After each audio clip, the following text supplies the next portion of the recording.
BJP सरकार होशियार होशियार होशियार सरकार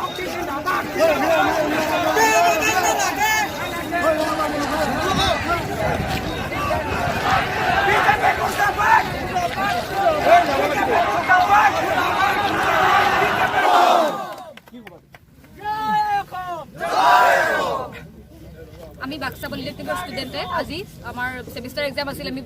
আমি পোষ্টপন কৰিছো কাৰণ আমি কোনো পধ্যে কেব নামানো আমাৰ প্ৰথম কথা আমি কেব নামানো আমাৰ শেষ কথা আমি কেব কেতিয়াও নামানো হিমন্ত বিশ্ব শৰ্মাই কি কথা ক'বলৈ আহে এটা দলত থাকি আনটা দললৈ গুচি গ'ল তেওঁ এতিয়া ক'ব বিচাৰিছে যে আগৰ দলে কৈছে আগৰ দলে মুছলমান বাংলাদেশী আনিলে তেওঁ কি কৰি আছিলে মানে তেওঁ তাতে আছিলে তেওঁ আজি হিন্দু বাংলাদেশী আনিছে তেওঁ আৰু কি কয় আন্দোলন কৰা নাই ছাত্ৰ আন্দোলন কৰিব নালাগে শিক্ষামন্ত্ৰী কয় তেওঁলোকে কি আন্দোলন কৰা নাছিলে নেকি হা কি কৰিছে তেওঁ কি কৰি আছে তেওঁ ভাৰত অসমৰ বাহিৰে নৰ্থ ইষ্টৰ বেলেগ ষ্টেটত তেতিয়া কেব এপ্ৰুভ নহয় অসমত কিয় হ'ব বিটিএডিত নহয় হিলছ এৰিয়াত নহয় অসমত কিয় হ'ব তেওঁ কি বিচাৰিছে ইয়াৰ পৰা ক'ব বিচাৰিছে তেওঁ খালি নাগপুৰত চলি থাকে তেওঁ এটাই মতলব মানে এইম আছে তেওঁ যেতিয়া মুখ্যমন্ত্ৰী হোৱাৰ এইম আছে কিন্তু তেওঁ সেইটো কেতিয়াও হ'ব নোৱাৰে আমি কেবৰ সম্পূৰ্ণভাৱে অপ'জ কৰিছো আমি কেতিয়াও মানি লোৱা নহ'ব আমি কেতিয়াও ইয়াক হ'বলৈ নিদিওঁ